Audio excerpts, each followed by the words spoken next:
Market 14 to 15% down হয়েছে। যারা যারা ডাইরেক্ট স্টকে ইনভেস্ট করেছেন তারা ধরাশায়ী হয়েছেন, অনেকে অনেক পয়সা নষ্ট করেছেন। আমার কাছে ভুরি ভুরি ইনফরমেশান এসছে। কিন্তু যারা যারা মিউচুয়াল ফান্ডে ইনভেস্ট করে থাকেন থ্রু এসআইপি অর লামসাম, তাদের বলছি কন্টিনিউ ইয়ার এসআইপি। এসআইপিতে প্রত্যেক মাসে যখন ইনভেস্ট হয় আপনার টাকা, মার্কেট যতই নামতে থাকে তত বেশি পরিমাণ ইউনিট গ্যাদার হতে থাকে।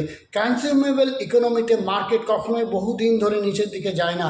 যখনই নিচের দিকে নামছে, দিস আর দ্য অপরচুনিটি। আপনি এসআইপি কন্টিনিউ করুন, মাঝে মাঝে লামসাম ইনভেস্ট করুন, 2 বছর পর এর বেনিফিটটা নিন। কারণ নিচু সময়, অর্থাৎ মার্কেট যখন নিচু থাকে, তখন আপনারা অনেক পরিমাণ এসআইপির মাধ্যমে ইউনিট গ্যাদার করতে থাকেন কম পয়সায়। চৈত্র মাসের সেলের মতন কম পয়সায় আপনারা ডিসকাউন্টেড রেটে ইউনিট গ্যাদার করতে থাকছেন।